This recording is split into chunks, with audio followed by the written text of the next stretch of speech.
По пожарот кој избувна на Галичица, кога наводно се слушнале преку 20 експлозии и по изјавата на првиот човек на Центарот за управување со кризи, дека не е безбедно гаснењето со луѓе и хеликоптери поради големиот број мини и експлозиви, беше најавена акција за пронаоѓање и уништување на неексплодирани убојни средства. Но акцијата на опожарениот дел на Галичица се сведе на 4-дневна активност која спроведуваат две лица, а се пронајдоа само една артилериска граната од 60 мм и една рачна бомба од Првата светска војна.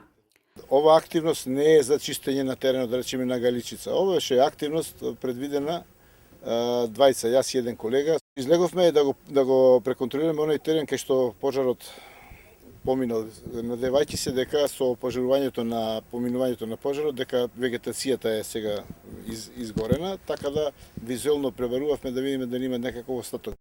Од она што ние го видовме на терен, немаме сознание дека се случиле такви работи, бидејќи не видовме траги, да речеме, од некаква си така поголема експлозија, што не исклучува можноста дека навистина се случило. Може би експлозија на некој, да речеме, неексплодирано средство кое горе било како за остаток. Јас би бил многу среќен доколку нема повеќе неексплодирани убојни средства на Галичица, но длабоко сум убеден дека не е така, вели Антонио Додевски од Планинарската спасувачка служба. На планината не може да има мапа бидејќи не се работи за минско поле, но мислам дека е невозможно да се направи комплетно чистење на планината од овие средства. Тоа би било процес кој би траел многу години.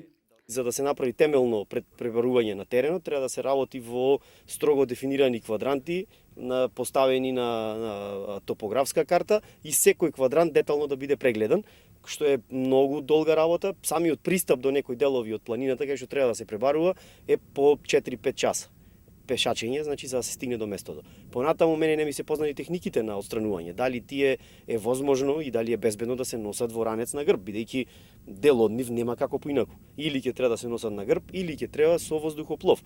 Додевски кажа дека често наоѓаат неексплодирани убојни средства на Галичица, кои не се опасни доколку не се чепкаат, но во случај на пожари ситуацијата е апсолутно небезбедна. Од Дирекцијата за заштита и спасување пак вела дека немаат опиплив доказ дали и каде има убојни средства на Галичица.